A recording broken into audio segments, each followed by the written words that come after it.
Moussa Ndiaye, bonjour. Bonjour. Alors déjà, dites-nous, nous sommes au All-Star, quel est l'objet de votre visite à Toronto? Alors, l'objet de notre visite ici, c'est dans un premier temps de représenter une compagnie africaine, AMSA Assurance, qui est donc dirigée par M. Ao et dont l'actionnaire majoritaire, nous sommes en fait une compagnie panafricaine. L'actionnaire donc, s'appelle M. Bakou François, et donc basé au Sénégal, mais une compagnie donc panafricaine qui a une vision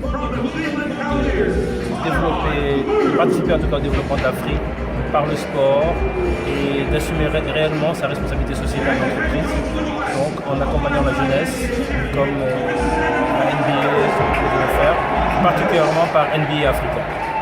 Alors, depuis que vous avez commencé à travailler en partenariat avec la NBA, quel apport positif avez-vous réalisé pour le développement du basket africain?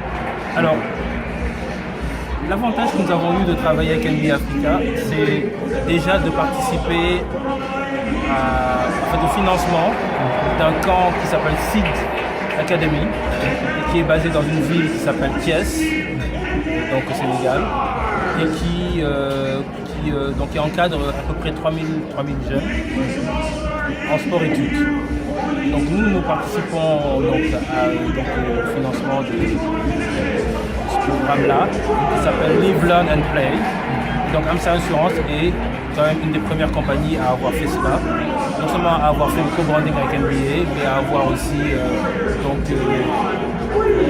essayer de sortir un petit peu des sentiers battus, de ne pas plutôt aller vers le foot ou d'autres sports, mais de s'impliquer sur le basket, parce que le basket révèle des valeurs de rigueur, de probité, de travail. Voilà, Justement, comment voyez-vous le niveau du basketball africain à l'heure actuelle? Alors, écoutez, nous avons la chance d'avoir eu cette année l'équipe nationale du Sénégal qui a été championne d'Afrique au Cameroun d'ailleurs, devant l'équipe du Cameroun, la valeureuse équipe du Cameroun. Donc nous sommes vraiment... nous trouvons que le basket se développe. Maintenant, c'est un problème d'infrastructure. Nous avons un président de la République qui est en voie de construire une arène, en fait, une arène digne de ce nom. Donc, en tout cas au Sénégal, on pourra pratiquer un jeu d'excellence.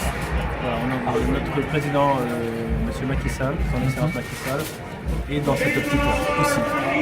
Donc il y a une synergie qui se fait entre le privé et le public dans le cadre du partenariat public-privé.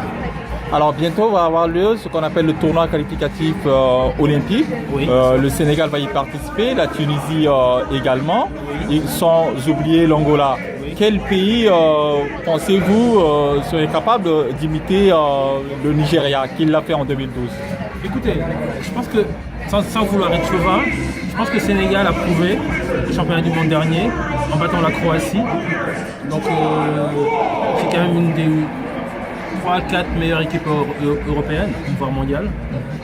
Je pense que le Sénégal a sa chance. L'Angola aussi. Donc, encore faut-il que l'on puisse aussi récupérer nos internationaux qui jouent en NBA et en Europe.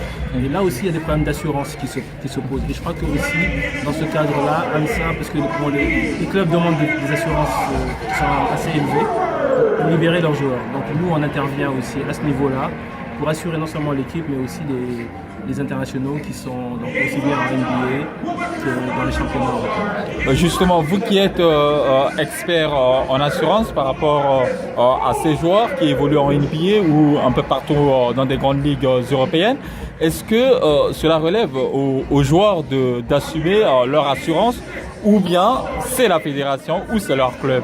Dites-nous. Je pense que les joueurs qui jouent en NBA, je pense, sont à même de prendre, ne serait-ce que par patriotisme, une partie de leur assurance propre. Parce que souvent dans nos pays, nous sommes confrontés à des problèmes de liquidité, ou même, il y a des priorités aussi, comme la santé par exemple, ou l'école. Donc je pense que nos joueurs qui sont dans ces grandes ligues et qui ont des revenus quand même qui leur permettent pourraient aussi participer en partie à leur prise en charge, sachant que le pays aussi ferait un effort aussi de prendre aussi une partie. Alors aujourd'hui, nous avons Emmanuel Moudié qui monte en puissance. Absolument. C'est un joueur d'origine africaine. Qu'est-ce que cela vous inspire de regarder ce joueur à ce niveau? Écoutez, moi je dis que le continent regorge de pépites de ce genre. La seule problématique, le seul problème qui se pose, c'est un problème d'infrastructure, d'accompagnement. Donc ces personnes souvent sont dans des situations assez délicates financièrement. Donc je pense que le rôle des entreprises privées avec l'État, c'est d'accompagner ces jeunes-là, de faire un petit peu ce qu'on appelle de la recherche et du développement. Ce qui existe dans toutes les grandes entreprises en fait. C'est donc non seulement de diversifier au niveau des produits, mais aussi d'aller vers les personnes, de voir un petit peu ce qu'il en est et de pouvoir ensuite les amener à ce niveau-là de compétences, si on peut dire. Alors, merci beaucoup encore Moussa Ndiaye d'avoir accepté de répondre à nos questions et on vous dit à très bientôt. Écoutez, AMSA Assurance vous remercie de nous avoir accordé cette interview. Merci encore. Merci.